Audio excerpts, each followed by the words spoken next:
Take an imaginary voyage on board the W.T. Preston, a sternwheel steam-powered snagboat located in Anacortes, Washington. Now a National Historic Landmark, she was hauled on dry land in 1983. This is an opportunity for you to view firsthand one of the only remaining intact vessels of her kind in existence. She resides next to the Anacortes Museum's Maritime Heritage Center. Join the museum's own guide, Dennis Mazza, as he takes you through the W.T. Preston.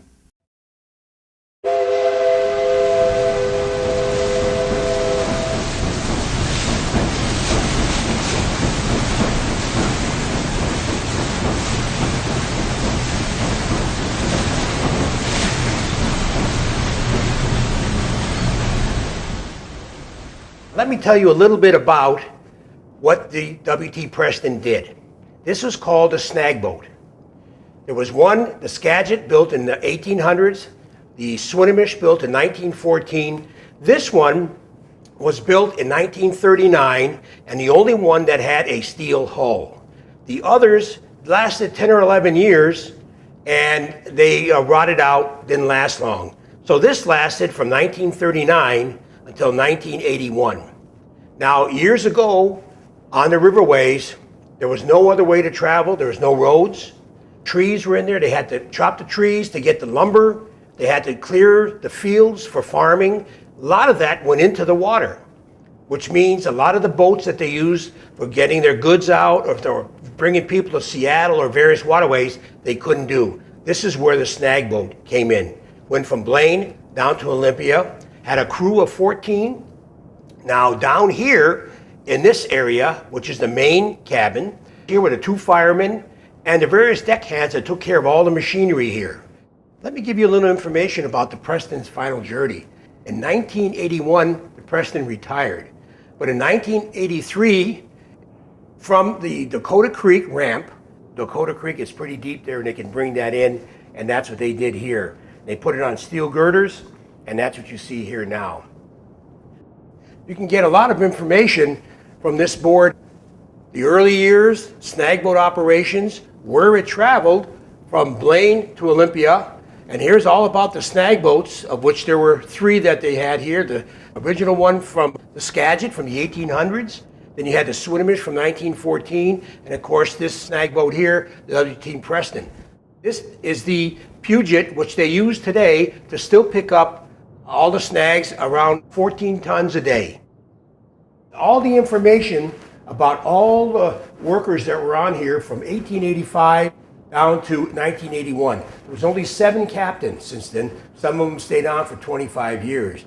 But an interesting note is that some of the ones that were deckhands or that were cabin boys became engineers or became captains if they passed the test. So they had an opportunity to do a lot of things in here as long as they passed everything and were able to be certified by the Army Corps of Engineers. Let's take a look at the crane operation and watch your step here. This crane is 70 feet high and it can pick up 30 tons and 15 tons dredging. It did a lot of dredging on the banks. A lot of the banks caved in from floods, high rains, and this would dredge. It also dredged down at the Chittenden Creek down there. That's what they did a lot of dredging because the boats could not pass through. So it did 15 tons of dredging, which was a lot for those days.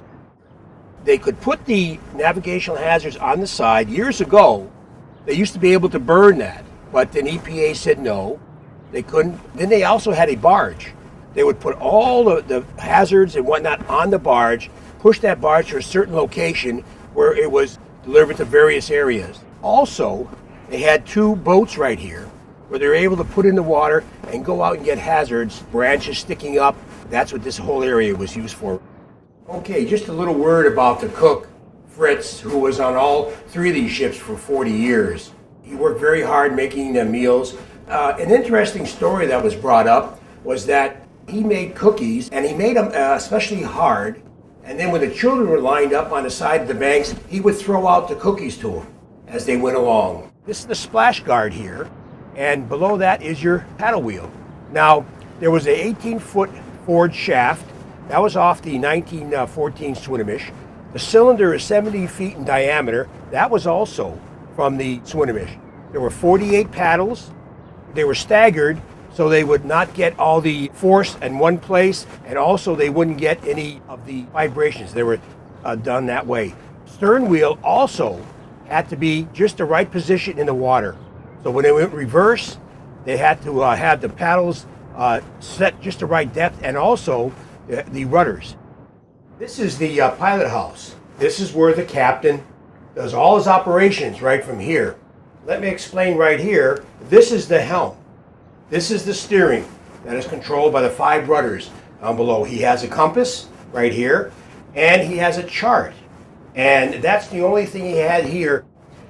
These are your telegraphs, and these were used for giving information to the engineer.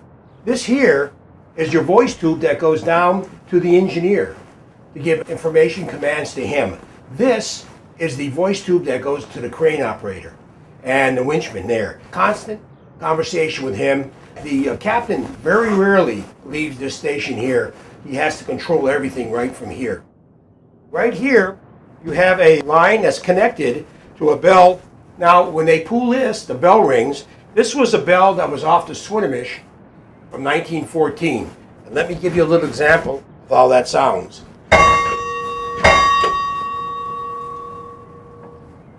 Remember that the Preston is a very special artifact, designed for a specific job and reflecting 150 years of local learning and development. And remember to tell your friends about your exciting visit and encourage them to come and see the ship for themselves.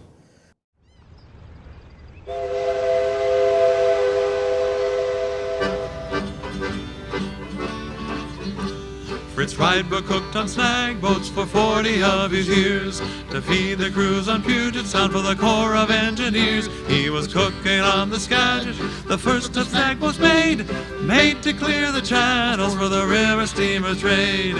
Fritz was a good man, he cooked up hearty meals, 3 squares for snagging, for steam and paddle wheels. He transferred to the Swinomish when the Skagit was retired, and from a wood-burning iron range to a new one oil-fired. Fritz stood maybe 5 foot tall, with feet flat on the floor, but Fritz stood 10 feet tall inside his galley door. Fritz was a good man, he cooked up hearty meals, 3 cheers for cooking on the steam